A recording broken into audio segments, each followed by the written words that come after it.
በተለይ ማዲጋ የሚባለው ጣቢያ አሁን በወለጋ እየተደረገው ያለው ጦርነት የጦር ስትራቴጂስት ጀነራል ሆኖ የሚመራው እኮ መምህር ተብሎ በአንድ ሃይማኖት ቤት ውስጥ የተቀመጠ ሰው ነው። ለምሳሌ በቀደም ዳውንሎድ ካረኩት ልናገር። ጎጃም ተኝተሃል፣ ሸዋ አንቀላፍተሃል፣ ወለጋ ተግባራዊ ስራ እየተሰራ ነው ብሎ አንገታቸው የተቆረጠ ከኢሜ እያለች የሞተች እናቷን የምትጎትት የ3 ዓመት ህጻን ልጅ ያማል። ይሄን ማየት በጣም ነው ያማል፣ ያሳማል።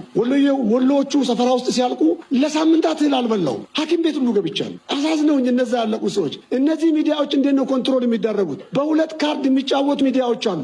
ለምሳሌ መንግስት እነሱ የሚጠሉትን ኃይል ሲመታላቸው የህግ ማስከበሩን ስርዓት ትግራይ ለማስፈጸም ሲገባ የሸኔውን ኃይል ሲመጣ ይደግፋሉ። መንግስት ስርዓት ለማስከበር ሌላውን ልክ አይደለም ሲል በመንግስት ላይ ፊታቸውን የሚያዞሩ ሀገር ውስጥ ያሉ እነዚህ ሚዲያዎች በደንብ ታይተዋል።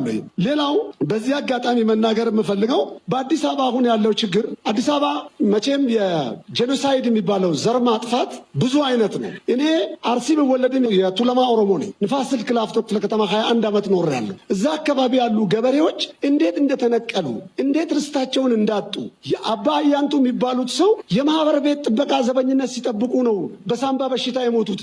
ለ14 ሄክታር ከእጃቸው ላይ ተወስዶ ዛሬ 90% ያ ገበሬ የለም። ሳይለንስ ጄኖሳይድ ተካሂዶበታል። ከአካባቢው ላይ ተፈናቅሏል፣ ጠፍቷል። እድል ተገኝቶ ደግሞ በልጆቹ ደምና አጥንት መስዋዕትነት እግር እጃቸው መቆረጥ እድል አግኝቶ ሲመጣ ሌላውን ከገፋ በመጀመሪያ የምንጋፈጠው እኛ ነን። ዘረኝነት ኃጢአት ነው ብዬ ነው የማምነው። ዘር ግን ኃጢአት አይደለም፣ መጽሐፍ ቅዱሳዊ ነው፣ አምላካዊ ነው። አማራ ለመሆን ሰው ማመልከቻ አላስገባም፣ ኦሮሞ ለመሆን ማመልከቻ አላስገባም። እዚህ አዲስ አበባ ያለው የኦሮሞ ፎቢያ እንዲህ ኦሮሞን መፍራት የኦሮሞ ጥላቻ በትክክል ተገንዝባችሁታል ወይ? ኦሮሞ በዚች ሀገር ግንባታ ላይ ድርሻ የለውም ወይ? ወደ ኋላ ከሄድን ሱስንዮስ ኦሮሞ አይደለም ወይ? ሌሎቹ ነገስታትስ ኦሮሞ አይደሉም? ኃይለሥላሴ ኦሮሞ አይደሉም ወይ? ታላላቆቹ ጀነራሎች ኦሮሞ አይደሉም ወይ? እቺን ሀገር በደንብ አጥንታቸው የገነቡ ኦሮሞ አይደሉም ወይ? ዛሬ ከየት መጥቶ ነው ቋንቋ ሲነገርና ባንዲራ ሲሰቀል ሀገር ሊያፈርሱ ነው ተብሎ የሚዘመርብን? ከየት የመጣ ነው? እኔ በብሔር ፖለቲካ አላምንም። በዚህ ሚዲያዎች በደንብ ታይተዋል። ሌላው በዚህ አጋጣሚ መናገር የምፈልገው በአዲስ አበባ አሁን ያለው ችግር አዲስ አበባ መቼም የጄኖሳይድ የሚባለው ዘር ማጥፋት ብዙ አይነት ነው። እኔ አርሲ ብወለድም የቱለማ ኦሮሞ ነኝ። ንፋስ ስልክ ላፍቶ ክፍለ ከተማ 21 ዓመት ኖሬያለሁ። እዛ አካባቢ ያሉ ገበሬዎች እንዴት እንደተነቀሉ እንዴት ርስታቸውን እንዳጡ የአባ አያንቱ የሚባሉት ሰው የማህበር ቤት ጥበቃ ዘበኝነት ሲጠብቁ ነው በሳምባ በሽታ የሞቱት። ለ14 ሄክታር ከእጃቸው ላይ ተወስዶ ዛሬ 90% ያ ገበሬ የለም። ሳይለንስ ጄኖሳይድ ተካሂዶበታል። ከአካባቢው ላይ ተፈናቅሏል፣ ጠፍቷል። እድል ተገኝቶ ደግሞ በልጆቹ ደምና አጥንት መስዋዕትነት እግር እጃቸው መቆረጥ እድል አግኝቶ ሲመጣ ሌላውን ከገፋ በመጀመሪያ የምንጋፈጠው እኛ ነን። ዘረኝነት ኃጢአት ነው ብዬ ነው የማምነው። ዘር ግን ኃጢአት አይደለም፣ መጽሐፍ ቅዱሳዊ ነው፣ አምላካዊ ነው። አማራ ለመሆን ሰው ማመልከቻ አላስገባም፣ ኦሮሞ ለመሆን ማመልከቻ አላስገባም። የአማራ አጠገቤ መኖር ለእኔ ስጋቴ አይደለም፣ ውበቴ ነው። እኔ የአማራን ሕዝብ በጣም ነው ማከብረው። በደርግ ጊዜ ውትድርና ዘምቼ ሊማሊሞ ተራራ ላይ ወድቄ ራሴን ስቼ አንድ አማራ ናቸው ተሸክመው 21 ቀን ቤታቸው መግበው የዛሬ ህይወቴን ያስቀጠሉኝ። የዛሬ ህይወቴ የቀጠለው ፊደል ያስተማሩኝ የአማራ መነኩሴ ናቸው። ነገር ግን በብሔር ስም የተደበቁ በኢትዮጵያዊነት ስም የተደበቁ በተለይ አደራን ለሚፈልገው ከብሔር ጽንፍ ይልቅ አሁን ግራ እያጋባን ያለው የኢትዮጵያዊነቱ ጽንፍ ነው። በኢትዮጵያዊነት ጽንፍ ስር የተደበቁት ኢትዮጵያዊነት አንድ ብሔር፣ አንድ ሃይማኖት፣ አንድ ቋንቋ እንደሆነ ሊነግሩ የሚፈልጉት ኢትዮጵያዊነት ህብረ ብሔራዊነት 80 ምናምን ቋንቋና ባህልና ሃይማኖቶች የያዘ ብዬ ነው ማምነው። እነዚህ ነገሮች ላይ ምን ያህል ስራ ሰርተዋል?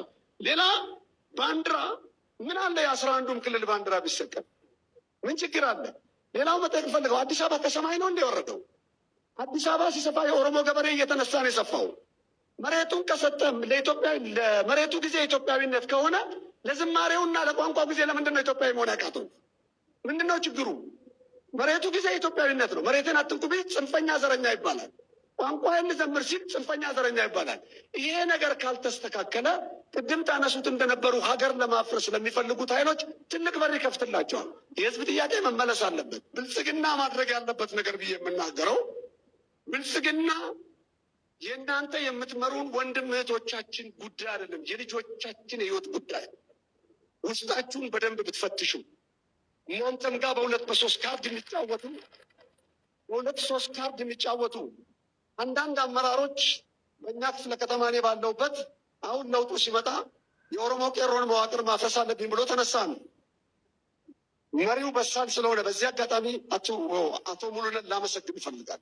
በሳል ስለሆነ ልጆቹን በተለየ ጥበብ ይዞ እኛም ሽማግሌዎች ረድተነው ጉዳዩ ፈረስን። የትኛውን ቄሮ ለማጥንቱን ገብሮ አሁን ብልጽግናን የሚደግፈው ለብልጽግና የሚሞተው ትናንሽ ነገር ይዞ መሬት ስለቆፈረ እነዚህ ቢፈተሹ መዋቅር ውስጥ ሁሉም የየራሱን ለመዘርጋት ሲሰራ እንመለከታለን።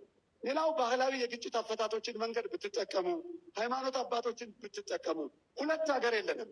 እኔ በብሔርና በሃይማኖት ግጭት ዙሪያ ባለሙያ ነኝ። በጣም የምናገረው ነገር በየስብሰባው የብሔርና የሃይማኖት ግጭት አሸናፊ የለውም። ልጅ ሲሞት አባት ሲሞት ልጅ ነው የሚተካው። ምናልባት ታሪክ አለን ረጅም ነን አንፈርስም ካላችሁ ከሲሪያ የበለጠ ታሪክ የለንም። ታላቅ ሀገር ናት። ቅድመ ብሉይ ኪዳን በብሉይ ኪዳን የምትታወቅ ሀገር ናት። ነገር ግን ዛሬ ልጅ አልባ ቤት አልባ ንብረት አልባ ወጥቶ በጎዳናዎቻችን ላይ ይለምናል። ከእነሱ ካልተማርን ከየትም አንማርም። ሌሎች በሰሜን አፍሪካ ሀገራት እነ ሊቢያን ማየት ይቻላል። ቀሬና ተብለው ጥንት የተጠሩ ዛሬ ፈራርሰዋል። እሴታችንን ለመጠበቅ ምን እናድርግ ነው? መንግስት ብቻውን ይሄ የብዙ መቶ ዓመት ድምር ችግር የወደቀበትን ሀገር መለወጥ አይችልም። ሰላም የሚጀምረው ከቤቴ ነው። እኔ ለልጄ ከምነግረው ነው፣ ከማስተምረው ነው። ስለዚህ እያንዳንዳችን እዚህ ከምንናገረው ልክ ተግባራዊ ነው። የሃይማኖት አባቶች ስነ ምግባርን በደንብ አስተምሩን። አባገዳዎች በአግላዊ እምነት የምትከተሉ በሙሉ ሀገር አልባ ከሆንን ይሄ ሰላም ከእጃችን ከወጣ መልሰን ሜንቴን ለማድረግ ዋጋ ያስከፍለናል። እነዛ ሀገራት መመለስ አቅታቸው እስካሁን ፈርሰዋል። ስለዚህ የጽንፈኛ የሚባለው ቡድን ስሙ ቢጠቀስ ወንድሜ ከሆነ ለሀገር መፍረስ ምክንያት የሚሆን ከሆነ አሳልፌ ለመስጠት ቃል ኪዳን ገብቼ ነው መውጣት ያለብን። ምክንያቱም ከአንድ ወንድሜ ይልቅ ብዙሀን ሚሊዮኖች የሚኖሩበት ሀገር ይበልጥብኛል ብዬ ስለማስብ። በተረፈ የጀመራችሁት እንቅስቃሴ እዚህ አዲስ አበባ ያለው የኦሮሞ ፎቢያ